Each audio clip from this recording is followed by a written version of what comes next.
You've been having the time of your life in Thailand, zipping through the neon-lit streets of Bangkok and tuk-tuks and enjoying the craziest nightlife you've ever seen. You've swum in the crystal-clear azure waters next to crab-eating macaws, partied on the beach until sunrise with people from all over the globe. You've ridden a scooter through verdant mountains in the north until you found friendly small towns where dreadlocked Thais entertain hordes of youngsters who, like you, have escaped their humdrum existence back home. You never want this trip to end. But that cash you saved working nights at the Amazon warehouse is running out. One more night in Chiang Mai and then to Bangkok and then home. How terribly depressing. But that night, you met a man in a dimly lit joint called Lucky Bar. You tell him your story and he says, "I know how you can make some cash." The scenario we've just depicted has happened before, and as you've probably guessed, the fast cash that's offered will mean you become a courier. But not the kind of courier job you might see on Indeed.com. You will be what's sometimes called a mule, a drug mule, and that involves taking drugs from one country to another and receiving a few $1,000s for the trip.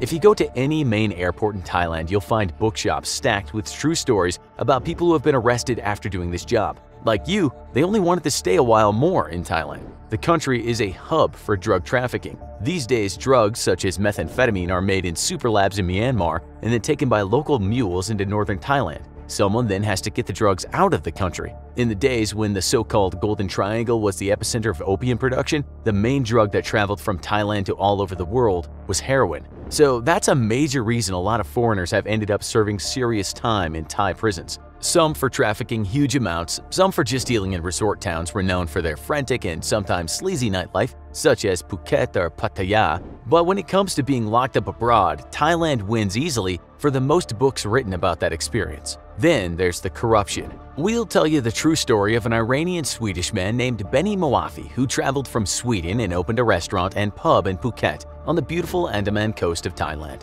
His story will shock you because any law-abiding citizen could have found himself in his shoes. Expatriates and Thais who live in Phuket know that if you own a place that's part of the nightlife, then you'll likely have to pay the police some cash each month. This is just a tax, like a mafia tax. In Thailand, they might call it tea money. It amounts to millions in bribes.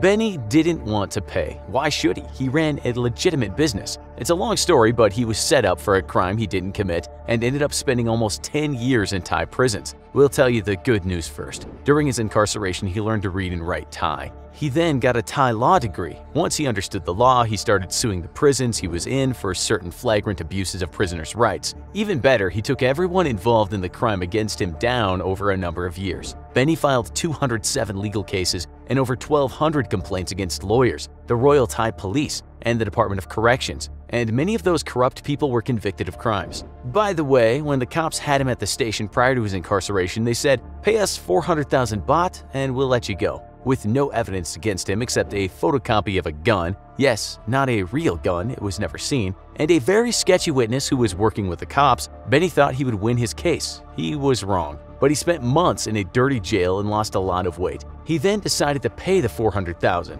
This is what he said about that. "I was sick in jail and I lost 20 kilos in weight. I decided I'd pay the money. I gave a lawyer my money, but he stole it. He took my car too. I later sued him and got him disbarred." He said police and lawyers took his house, his cars, his gold, everything he owned. During his time in prison, he had 17 lawyers, and he said all of them took his money but did nothing to help him. Only one lawyer helped him out in the end. That's 1 out of 18 lawyers that wasn't corrupt. Being incarcerated is bad enough, but imagine being sent down as an innocent man. Imagine if they told you that you could pay your way out. Imagine there are no lawyers that aren't corrupt. This is only one reason why you don't want to end up on the wrong side of the Thai cops. Benny was even convicted for not having a license for the photocopy of the gun. This is crime land at its worst. But how about prison itself? Benny said he was tortured many times. He had some of his teeth kicked out and received stitches on many occasions. He's an exceptional case though because he annoyed the wardens by suing the prisons all the time. Something like a banana in a Thai prison is 3 times more expensive than on the outside. So Benny sued one prison for that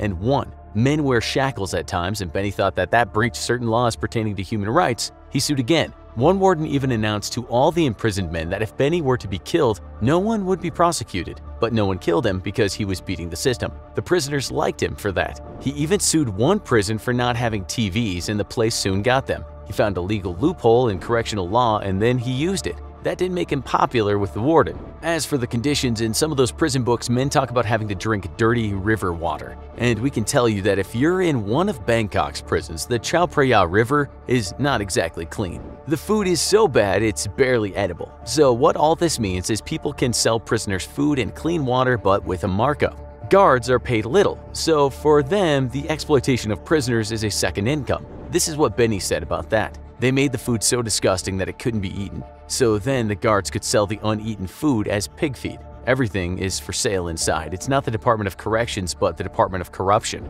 Okay, that's just Benny's story. There are many more tales of horror. And we should say that there are more stories of Westerners being conned out of money and either ending up dead or in prison. This is how an Irishman named Colin Martin described his police interrogation. They threatened to kill me if I didn't confess, and at one time held a gun to my head and told me they would shoot me if I didn't sign a statement they had prepared in Thai. Then they would say I was shot while I was trying to escape. His book was called Welcome to Hell. Let's give you more examples. You've been arrested and you don't really know what's going on. No one speaks English and you are being told to sign papers. Plenty of people have signed something that was a confession and they didn't even know it. You get sent to prison and taken to a cell. You are in welded shackles that will stay on until you are sentenced. This might take months or years, and in court, you might have no idea what's going on anyway if you don't speak Thai or have a translator. Some inmates are shackled until their sentence ends. And there are numerous cases of the metal causing cuts leading to dangerous infections. Some prisoners say just the sound of shackles is disturbing,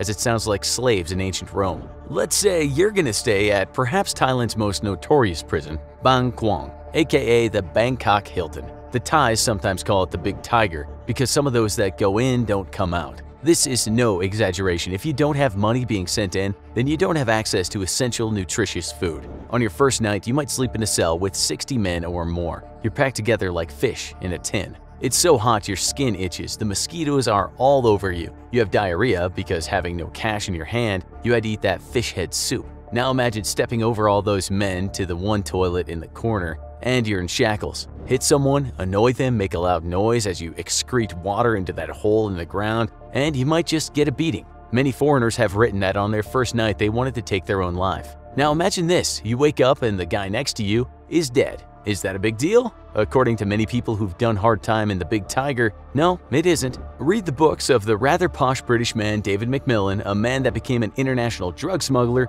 and he will tell you death stinks up Thai prisons a lot. He said some people just can't take it, but try and escape and get caught, and the result will be having your legs smashed with bats. You'll never walk right again. Is this legal? Hell no, but it goes on. By the way, Macmillan holds a record in that he's the only man ever to escape from Bangkok's notorious Klong Prem prison. He was well aware that if caught, he might have an accident and become disabled for life.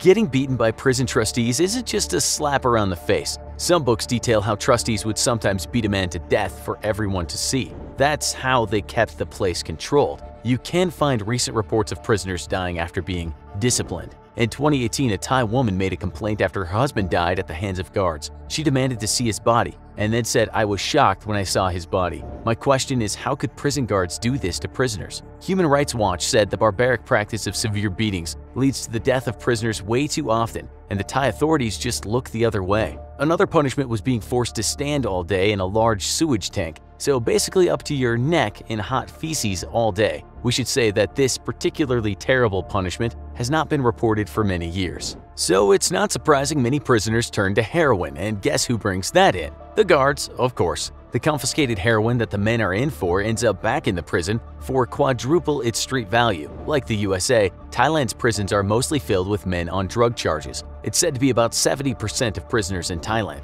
It can be small amounts too. One young first offender in Chiang Mai served 4 years for 5 pills of yapar. In Thailand, that translates to crazy medicine. It's methamphetamine. HIV is rife in the system because so many men share needles. One prisoner said the prison hospital is the worst place there. He said those who go there often don't come back. What about a typical day when no one is being beat up? You know, just a normal day. Well, you wake up at 6 a.m. and go to the trough with the other men where you use a bowl to pour water over yourself. A disgusting breakfast is served and anyone with money in their account won't eat it. Many men in there are poor and have no cash. Thai prisons are filled with African drug mules who have no contact back home and also with hill tribe members that have no access to money. In some prisons, there are paid jobs though. Anyway, you eat, and after that you stand and sing Thailand's national anthem. Westerners with money don't work and have said that they paid for a less packed cell and paid poorer folks to do the work for them, such as cleaning clothes or cooking food. With cash, you can buy food stuff, but it's limited. Westerners will often try and live together, so like US prisons, there's some segregation of ethnicity.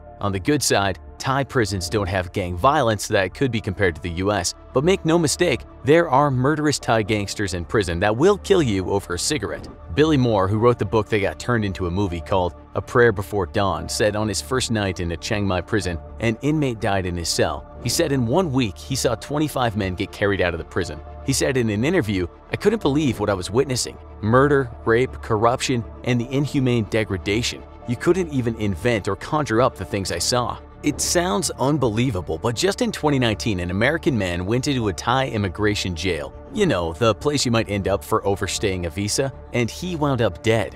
A British man who shared the same cell said the American had been bullied by other men and beaten daily. He was no snitch or a gang member, and the British said the gang didn't like the fact that he was American. There was another case recently of a British man who went to an immigration jail and described it as a prisoner of war camp. He was in working without the correct visa. He said he saw daily beatings and the guards would just watch it as it happened. He said about the guards, if you didn't understand what they were saying, which most people don't, they just beat you up. And some of the guys were stuck in there for years because they had no way of paying for a flight out of Thailand. The sentences are what you call quite harsh too. And it's well known that people can just do a few years for a single murder in Thailand and lifetime for a possession of drugs. A British man not long ago got 50 years for having 200 ecstasy pills. In 2019, a Thai killer of 5 women dubbed Thailand's Jack the Ripper was released after 14 years and then killed again right after getting out. But imagine being innocent and all this happening to you. Imagine if the cops set you up and the courts didn't help.